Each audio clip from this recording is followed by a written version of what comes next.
The morning sun rose over New Haven, just like it had for the past 30 years since humans first landed on this world. Jake Morrison stood at his command station on the orbital defense platform and watched the farms below turning green with earth crops that had learned to grow in alien soil. 12,000 people called this place home now, and most of them had been born here under these foreign stars.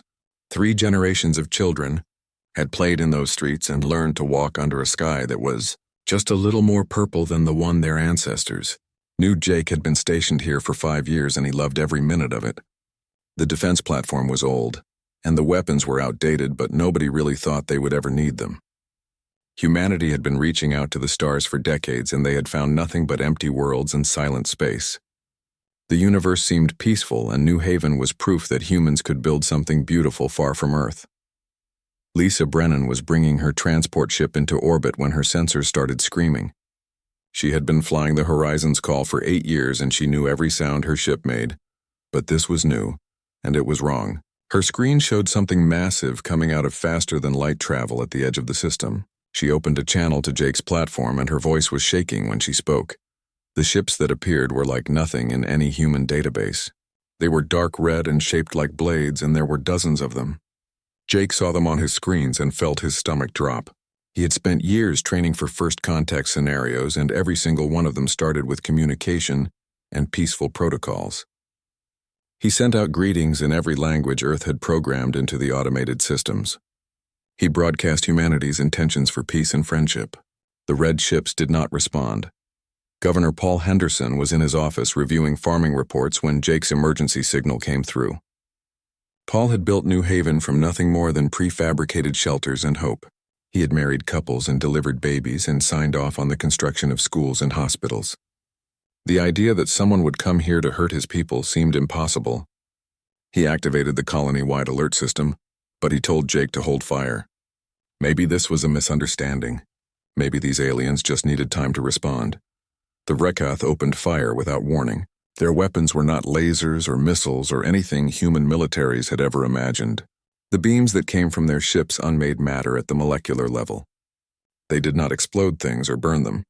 They simply erased them from existence. The 3 human frigates that moved to intercept lasted less than 2 minutes. One moment they were there, and the next moment there was just empty space where they had been. Jake knew he was about to die. His platform had shields that were designed to stop asteroids and micrometeors, but these weapons cut through them like they were not even there. He looked at the planet below and thought about all those people going about their morning routines. Kids were probably sitting in classrooms right now. People were eating breakfast and complaining about their jobs and making plans for the weekend. He had to warn Earth. He had to make sure somebody knew what happened here. Katie Walsh was teaching her 2nd grade class about Earth history when the emergency sirens started. She had been a teacher on New Haven for 3 years, and she loved her students like they were her own children. 22 kids looked up at her with confused faces when the lights started flashing red. Katie kept her voice calm even though her heart was racing. She told them it was just a drill, and they needed to go to the emergency shelter under the school. She made them hold hands in a line, and she sang songs while they walked down the stairs into the reinforced bunker. Dr. Greg Phillips was making his rounds at the hospital when the power flickered.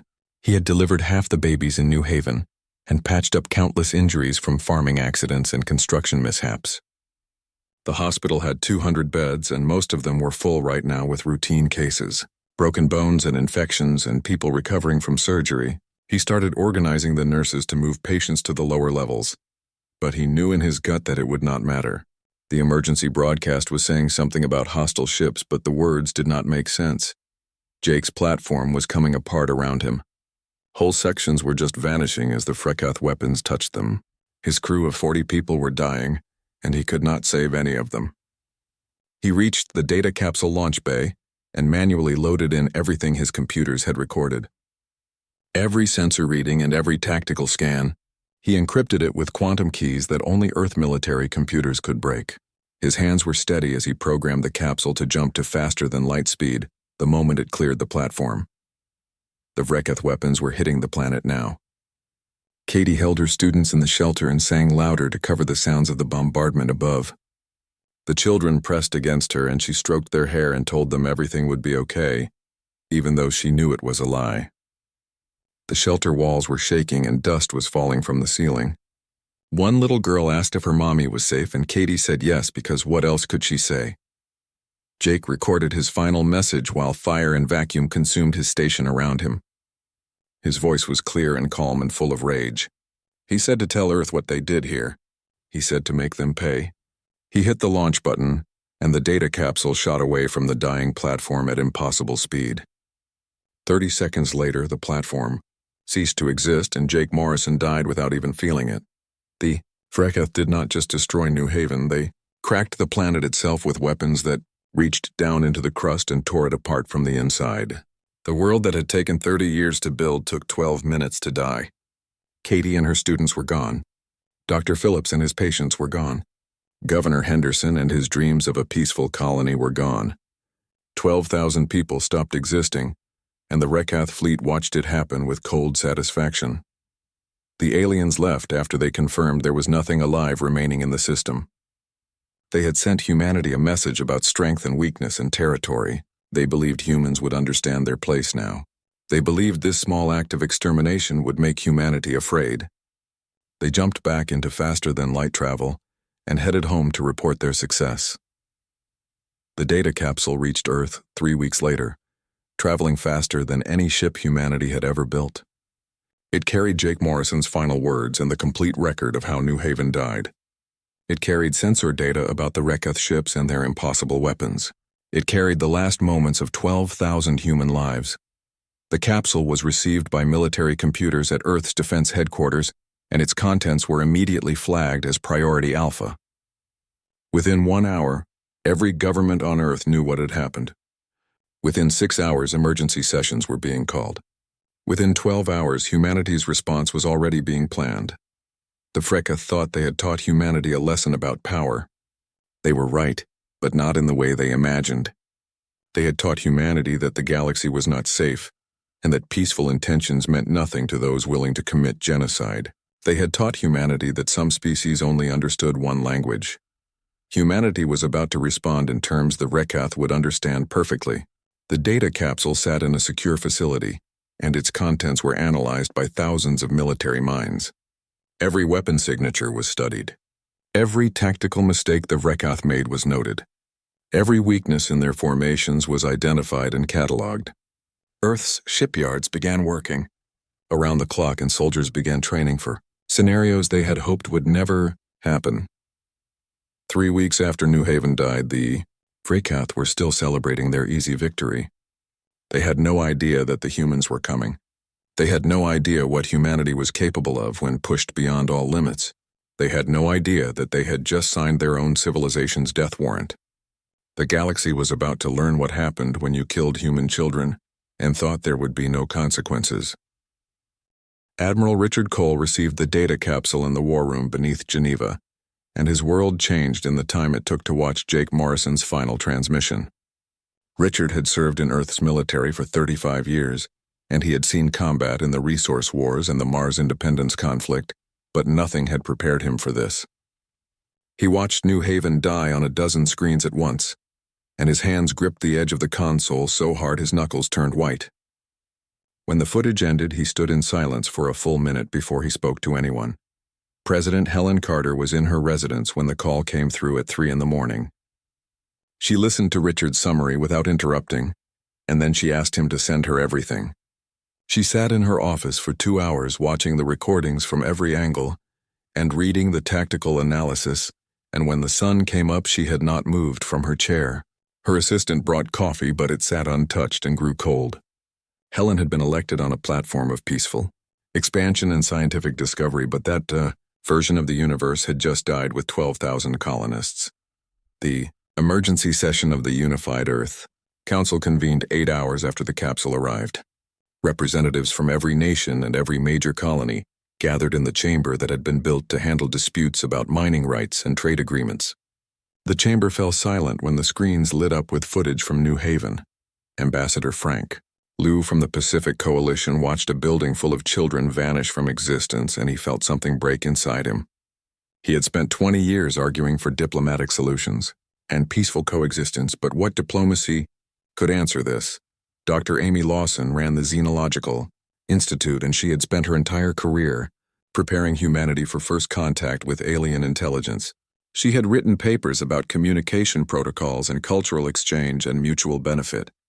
All of that seemed like naive fantasy now.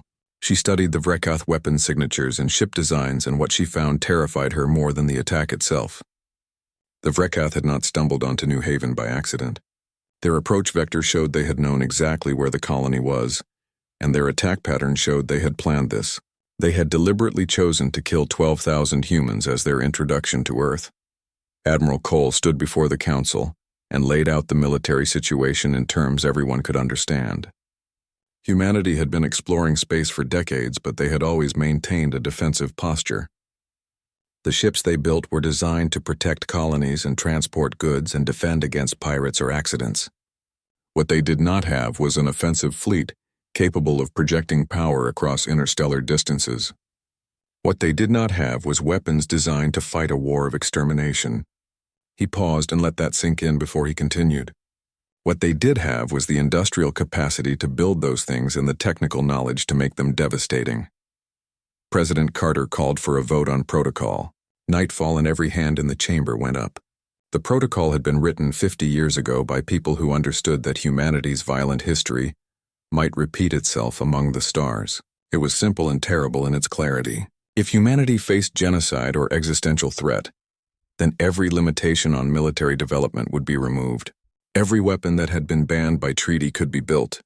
Every technology that had been considered too dangerous for use could be deployed. The galaxy had just taught humanity that peaceful intentions were a luxury they could not afford. The orbital shipyards above Earth had been building exploration vessels and cargo haulers for decades, but that changed within hours of the vote. Construction crews were given new blueprints and new priorities. The ships that started taking shape on those assembly lines were nothing like what had come before. These were dreadnoughts with armor thick enough to survive nuclear strikes and weapons capable of cracking moons. These were carriers that could deploy fighter wings in zero-gravity combat. These were vessels designed with one purpose, which was to bring overwhelming violence to any enemy of humanity. Colonel Danny Price commanded the Marine Corps Special Operations Division, and he got his orders directly from Admiral Cole. Danny had fought in every major conflict of the last 20 years, and he knew what the Admiral was asking for.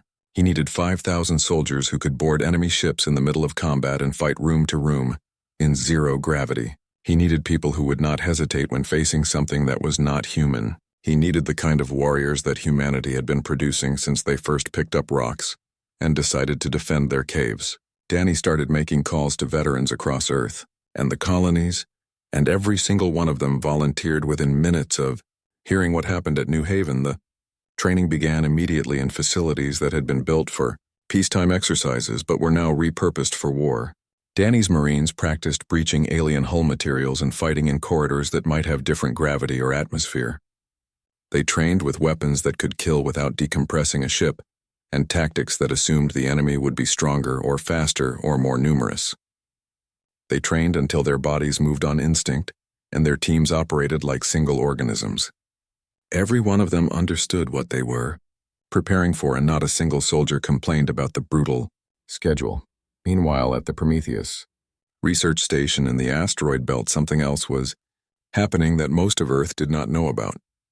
Dr. Christopher Hayes had been working on theoretical physics for 15 years, and his specialty was gravitational manipulation.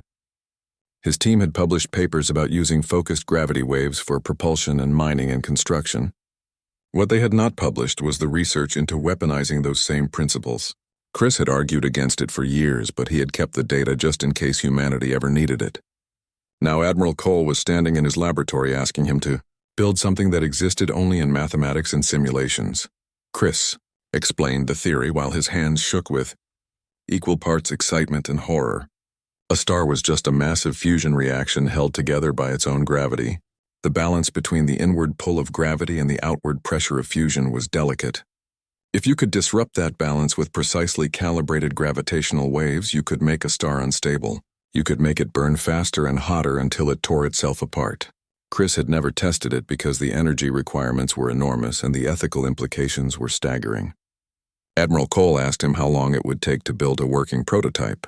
And Chris said 6 weeks if they had unlimited resources and authorization to ignore safety protocols. The Admiral gave him both, and Chris got to work. His team of physicists and engineers stopped sleeping in their own quarters and just rotated through shifts in the laboratory. They built containment systems for miniature fusion reactors and quantum computers, capable of calculations that would take centuries on normal hardware. They assembled a gravitational wave generator that bent space-time in ways that made some of them physically ill to observe. The device that took shape over those 6 weeks was smaller than most people expected, but it contained more potential destructive power than every nuclear weapon humanity had ever built. President Carter addressed the planet in a broadcast that went out to every screen on Earth and every colony in human space. She spoke calmly, but there was steel in her voice that nobody had heard before. She said that humanity had reached out to the cosmos in peace, and that peace had been answered with genocide. She said the Vrekath would learn what humanity did to those who murdered children. She said this would serve as a lesson to every species that might be watching from their distant worlds. Humanity would not be victims and would not allow this to happen again. The speech lasted 5 minutes, and when it ended, every human in existence understood that something fundamental had changed.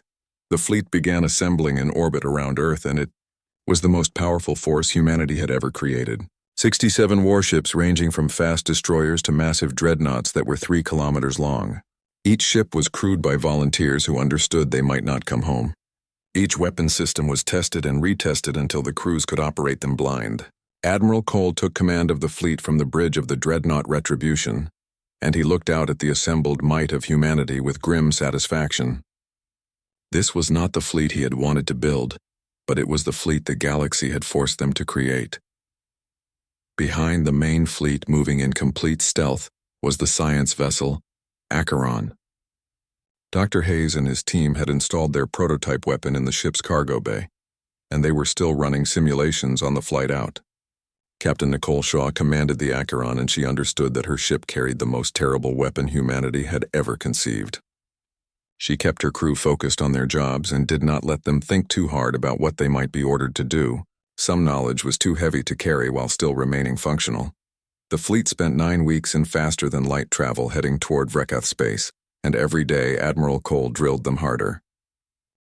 The human fleet dropped out of faster-than-light travel 2 light-years from the Vrekath home system, and every sensor on every ship immediately went active. Commander Sarah Blake led the reconnaissance wing from her stealth cruiser Shadow, and she was the first to detect the Vrekath response.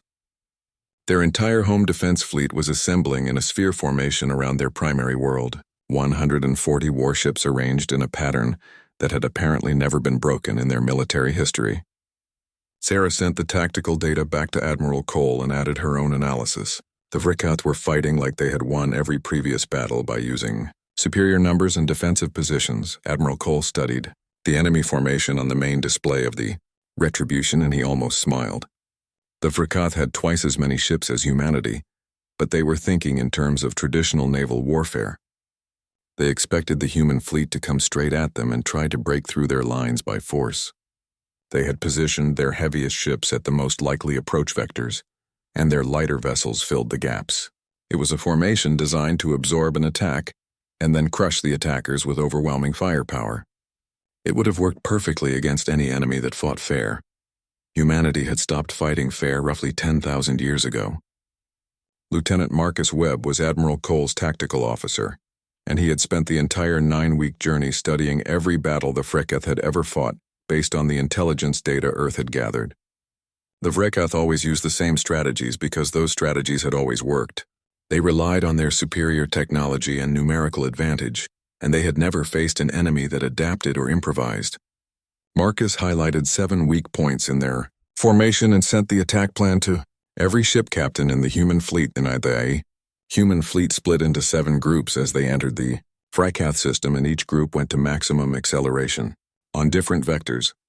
Captain Linda Foster commanded a destroyer group of 8 fast ships, and her orders were simple. She was supposed to draw the Vrekath fleet out of position by making them think her group was the main attack. Linda pushed her engines past their safety limits, and her ships came screaming in toward the Vrekath formation at speeds that made her crew nervous. The Vrekath saw her coming and did exactly what the humans wanted. They broke formation to intercept.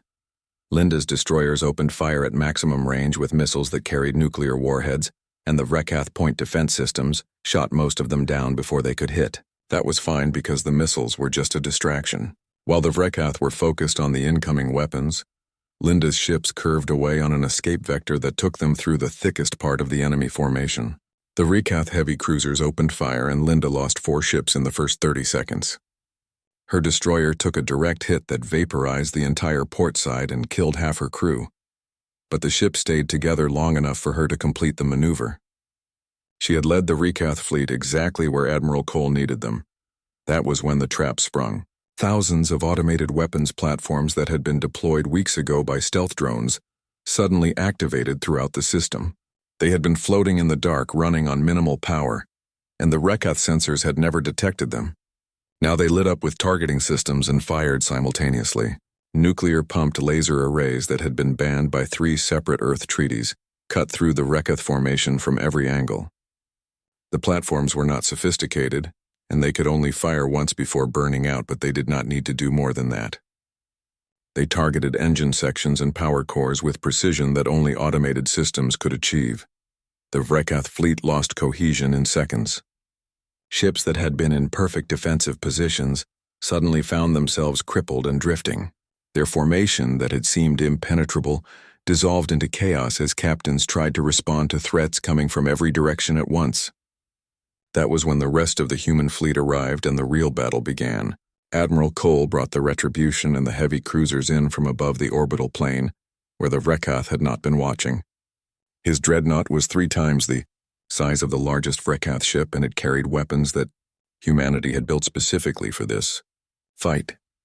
The main guns on the Retribution fired solid. Projectiles accelerated to a significant fraction of light speed by magnetic rails. The kinetic energy of each round was equivalent to a small nuclear weapon, and they punched through Rekath armor like it was tissue paper. Cole's gunners had trained for 9 weeks to hit moving targets in 3-dimensional space, and they did not miss. A Rekath heavy cruiser took a direct hit to its central section and broke in half. Another tried to turn and expose less surface area, but the second round caught it in the engines and it went tumbling end over end while atmosphere vented from a dozen breaches. Colonel Danny Price watched the battle from the assault carrier Hammer and waited for his moment. His 5,000 Marines were loaded into modified boarding shuttles that had been painted black and covered with sensor-absorbing materials. Danny had fought in boarding actions before during the pirate conflicts around Jupiter, but this was different. The Rekath ships were larger, and their crews were trained military personnel who would fight to the death. He checked his weapons one more time and opened the channel to all his teams. He told them to remember New Haven and remember why they were here. Then he gave the order to launch. The boarding shuttles crossed the battlefield at speeds that made them nearly impossible to target. A few were hit by point defense fire and vanished in bright flashes, but most made it through. They latched onto damaged Rekath vessels with magnetic clamps, and Danny's Marines cut through the hulls with plasma torches that burned at temperatures hot enough to melt any known metal. The first teams went through the breaches with weapons ready and found themselves in corridors that were designed for creatures much larger than humans. The Rekath soldiers were waiting for them, and the close-quarters combat was brutal and immediate. The aliens were nearly 8 feet tall and stronger than any human, but Danny's people had trained for exactly this scenario. They moved in 4-person teams with overlapping fields of fire, and they used weapons that had been designed to penetrate Rekath body armor. The fighting moved through the ships room by room and corridor by corridor. Danny lost soldiers to enemy fire and to decompression when the hull breached, and to simple bad luck when they turned a corner into an ambush. But his Marines kept pushing forward because they understood this was not about victory. This was about making sure the Rekath understood what happened when you killed human children. On the Rekath flagship war leader, Thask tried to coordinate a defense, but his communications were being jammed, and his ships were scattered across the system. He was the one who had ordered the attack on New Haven, and he had expected the humans to beg for mercy, or at least try to negotiate. Instead, they had come with a fleet and tactics that were unlike anything he had encountered. He began to understand that his species had made a terrible miscalculation. The humans were not a weak species to be intimidated. They were something far more dangerous. Danny Price breached the flagship's command center with his personal team and found war leader Thask trying to rally his bridge crew. The Reketh commander was massive, and his armor was covered in marks of rank and honor. He raised a weapon that could have cut Danny in half, but Danny was faster. 3 rounds from his rifle punched through the alien's skull, and Thask dropped without making a sound. Danny looked at the body for a moment and said quietly, "That was for Katie Walsh and her students." Then he moved on to secure the rest of the ship. The battle lasted 18 hours, and by the end the space around the Vrekath homeworld was filled with debris and bodies and the wreckage of ships from both sides. Admiral Cole had lost 23 vessels and 8,000 personnel. It was the bloodiest engagement in human history, and the casualty reports made him feel sick. But the Vrekath home defense fleet had been destroyed. Every single one of their ships was either captured or reduced to scrap. The orbital space around their planet belonged to humanity now. Cole opened a broadcast channel that would reach every screen on the Vrekath homeworld below. His face appeared in their cities and their government buildings and everywhere their people gathered. He spoke through computer translators that turned his words into their language, and his voice was cold enough to freeze stars. He said the Vrekath had destroyed 12,000 human civilians without warning or mercy. He said they had murdered children and thought there would be no consequences. He said this was their one chance to surrender their leadership and submit to human authority or face complete annihilation. The Vrekath government's response came within an hour. They called humans barbaric. They called Admiral Cole a war criminal. They said humanity had no right to demand anything, and that the Vrekath would never surrender to a species as primitive and violent as humans. They demanded that the human fleet withdraw immediately and threatened retaliation if Cole did not comply. They seemed to genuinely believe they were in a position to make demands. Dr. Christopher Hayes stood in the laboratory aboard the Acheron and looked at the device that would make him either a savior or a monster, depending on who wrote the history. The Helios device was smaller than most weapons of mass destruction, and that somehow made it worse. It was just a series of connected modules sitting on a reinforced platform, but inside those modules were 6 fusion reactors and a quantum computer and a gravitational wave generator that could bend the laws of physics. Chris had spent 15 years developing the theory and 6 weeks building the reality, and now he had minutes to decide if he could live with what came next. Captain Nicole Shaw watched the countdown on her command screen and tried not to think about the scale of what they were doing. She had been a military officer for 20 years, and she had made hard decisions before. But this was different. The Helios protocol was not a weapon that destroyed ships or armies. It was a weapon that destroyed everything. She looked at Chris and saw the war happening behind his eyes. She wanted to tell him it was not his fault, but that would be a lie. He had built this thing even knowing what it could do. They were all responsible for what happened next.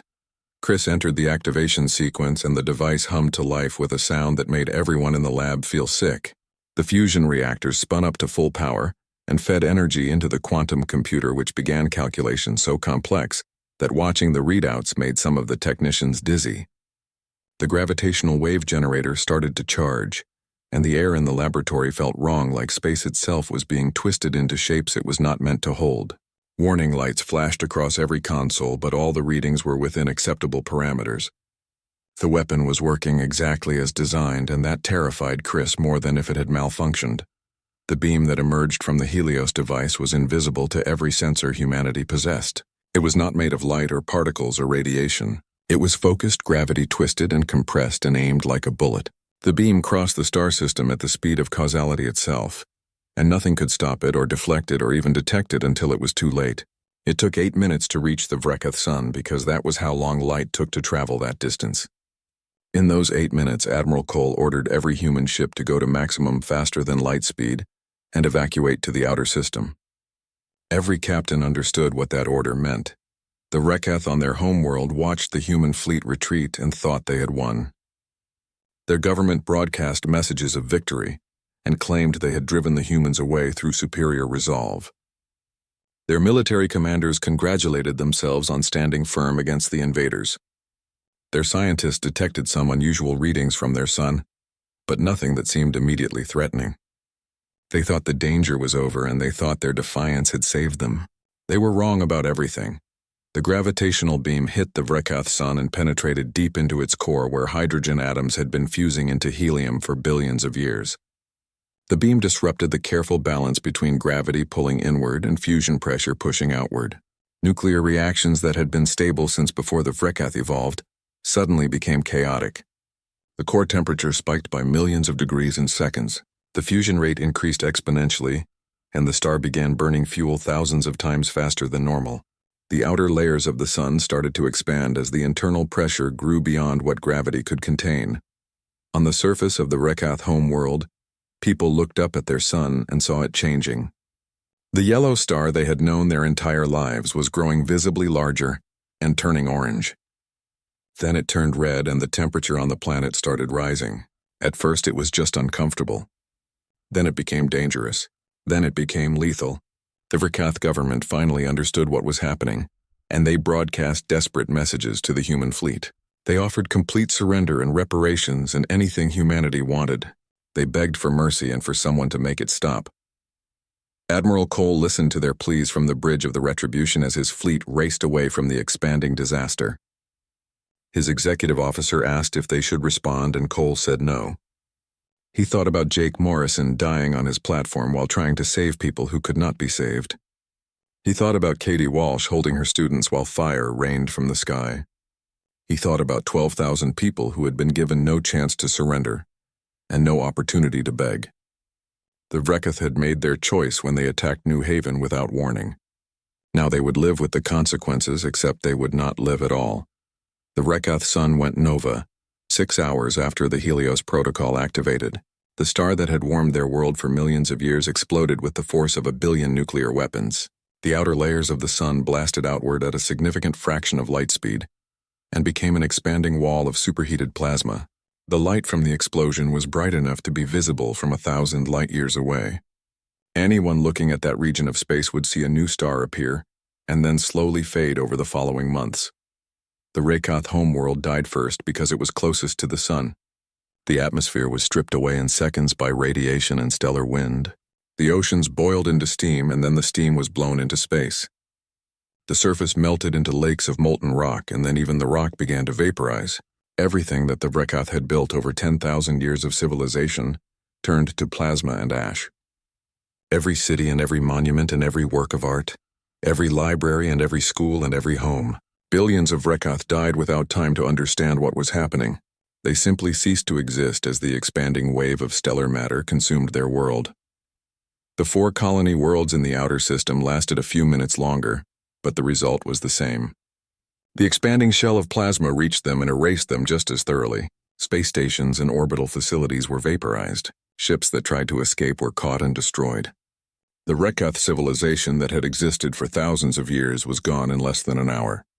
Not defeated or conquered, but completely erased from existence. Where there had been cities and farms and families, there was now only expanding gas and radiation. Dr. Hayes vomited into a waste container while Captain Shaw held his shoulders. His body was shaking and he could not make it stop. The numbers on his screens told him that he had just killed more sentient beings than had died in all of human history combined. Every war and every plague and every disaster that Earth had ever experienced added together did not equal what he had done in the last 6 hours. The device had worked perfectly, and that made it so much worse. There had been no malfunction to blame and no accident to hide behind.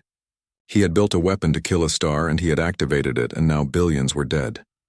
The technicians in the laboratory were crying or staring at nothing or trying to find something to do with their hands. Nobody spoke because what words existed for this? They had all known theoretically what the Helios Protocol would do, but knowing and seeing were different things. The sensors showed them the expanding debris cloud where a solar system had been.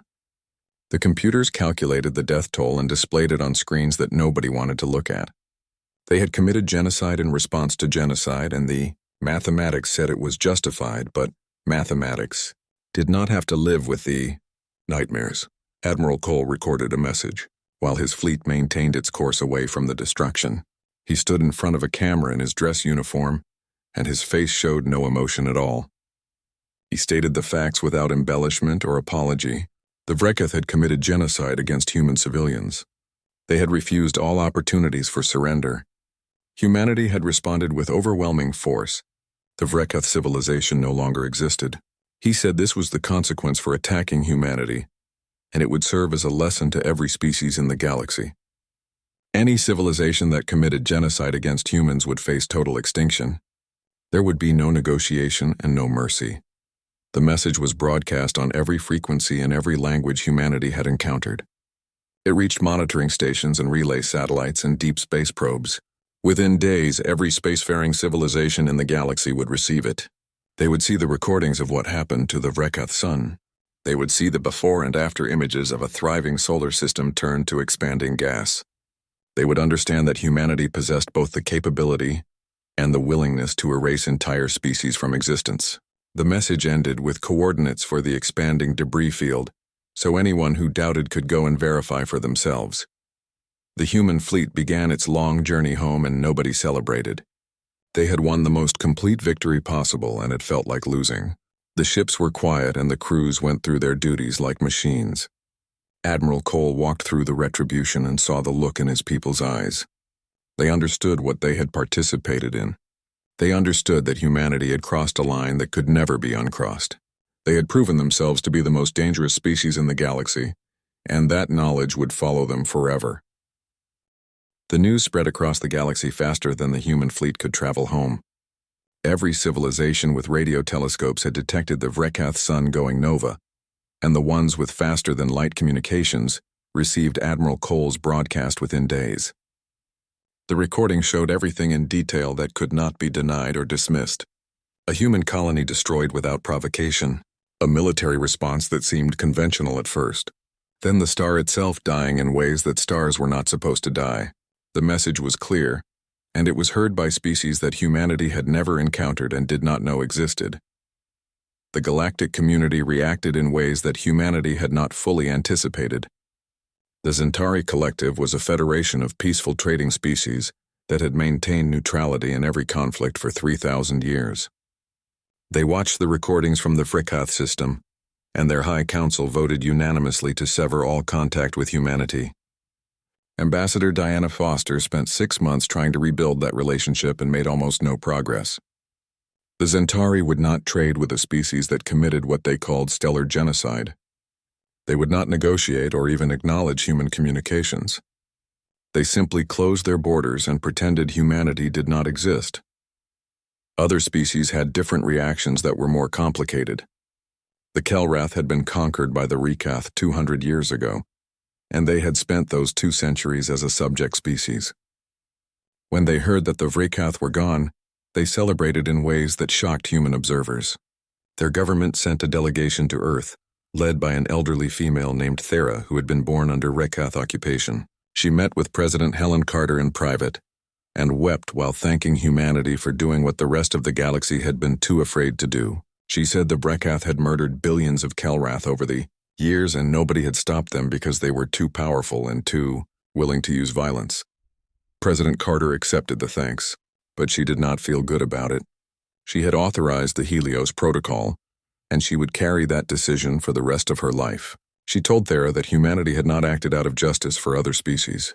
They had acted out of rage and the need to ensure that New Haven could never happen again. Thera said the motivation did not matter. The Vrekath were gone and that was enough. She left Earth with promises of friendship between their species, but Carter knew that friendship was built on fear as much as gratitude. The majority of galactic civilizations simply became very careful around humans. First contact protocols that had been casual before became formal and cautious. Human ships that entered foreign territory were met by military escorts even when the meetings were supposed to be peaceful. Diplomatic channels that had been opened suddenly required multiple levels of approval. The galaxy had decided that humanity was dangerous and unpredictable and needed to be handled with extreme care. Nobody wanted to be the next species that pushed humans too far. Admiral Richard Cole returned to Earth as both a hero and a war criminal depending on who was speaking. The military gave him their highest honors and threw parades in his name. The International Justice Committee launched an investigation into whether he had violated the laws of war by destroying an entire civilization. The investigation lasted 8 months and included testimony from hundreds of witnesses and analysis of thousands of documents. In the end, the committee voted to drop all charges because every government on Earth made it clear they supported Cole's decision. The admiral had done what needed to be done, and Earth would not punish him for it. Cole retired from active service and gave only one public interview. A reporter named Julie Martin asked him if he regretted erasing the Reketh species from existence. Cole looked directly at the camera and said he regretted it every single day. He said he saw the faces of the Reketh who died in his dreams and probably would for the rest of his life. But he also said he would make the same decision again without hesitation. The Reketh had murdered 12,000 humans, including children, and thought there would be no consequences. He had made sure that could never happen again. If that made him a monster, then he could live with being a monster. Dr. Christopher Hayes never worked on the Helios device again and refused to discuss the technical details with anyone. He moved to a small research station on Mars where he studied peaceful applications of gravitational technology. He published papers about using gravity waves for construction and mining and deep space communication. He refused all interviews and all awards and all recognition for his role in the Freketh campaign. The people who knew him said he was not the same person who had left Earth. Something had broken inside him when he activated the weapon, and it never healed properly. The Helios device itself was transported to Earth under military guard and placed in the deepest vault that humanity had ever constructed. The facility was built 3 kilometers underground and required authorization from 12 different governments just to enter. The United Earth Council passed a resolution that the weapon could only be activated by unanimous vote of all member nations and only in response to existential threat. The resolution also mandated that any use of the Helios protocol would require a 30-day waiting period to ensure the decision was not made in anger. The device sat in its vault surrounded by guards and monitoring systems, and humanity prayed it would never be needed again. But everyone knew it was there. Every species in the galaxy knew that humans possessed the capability to kill stars, and the willingness to use that capability if pushed. That knowledge changed how humanity was treated in ways both obvious and subtle. Trade negotiations that might have dragged on for years were concluded in weeks. Border disputes were settled in humanity's favor without argument. Pirates and raiders who had harassed human shipping suddenly found other targets. The galaxy had learned to be polite to the species that could erase solar systems. Colonel Danny Price came home to Earth and spent a year in therapy before he could function normally. The close-quarters combat on the Reketh ships had been brutal in ways that most people could not imagine. He had lost 300 Marines in those boarding actions, and he knew every one of their names. He never spoke publicly about what happened on those ships or what he had seen or what he had done. But he accepted a position training.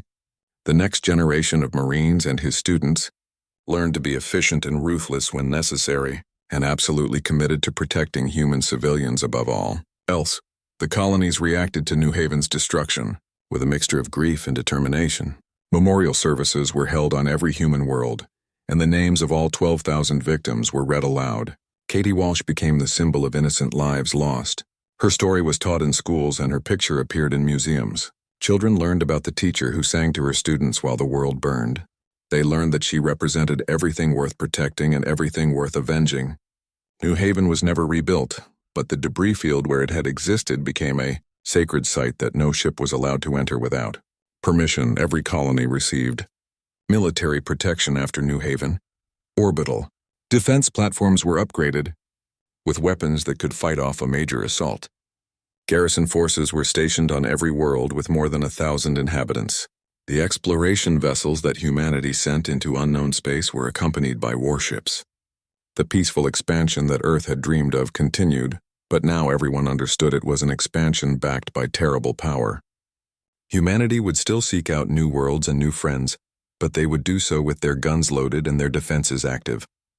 5 years after the Reketh annihilation, Earth received an unexpected communication. The Galactic Assembly was a loose coalition of the oldest civilizations in the galaxy, and they had existed for thousands of years. They invited Ambassador Ronald Clark to their central station, which was a massive structure in neutral space that had been built before humanity discovered fire. Ronald traveled there with a military escort and found himself in a chamber with representatives from 40 different species. Some were humanoid and some were so alien that looking at them made his eyes hurt. The assembly presented humanity with a treaty that had taken them 3 years to write. The document recognized human territorial claims and sovereignty. It promised that no member species would interfere in human affairs or threaten human colonies. In exchange, humanity agreed to use proportional force in conflicts and to submit major military actions to review by the Assembly. It was a compromise, but one that was weighted heavily in humanity's favor. The galaxy was offering Earth a seat at the table of major powers, but only because they were terrified of what would happen if humanity was excluded. Ronald read the treaty carefully and consulted with President Carter and the Earth Council.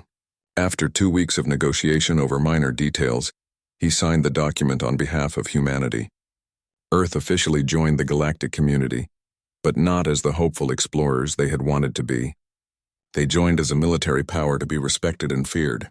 The treaty was celebrated on Earth, but the celebration felt hollow to those who remembered what it had cost to earn that respect. The most unexpected consequence came from the youth of other species.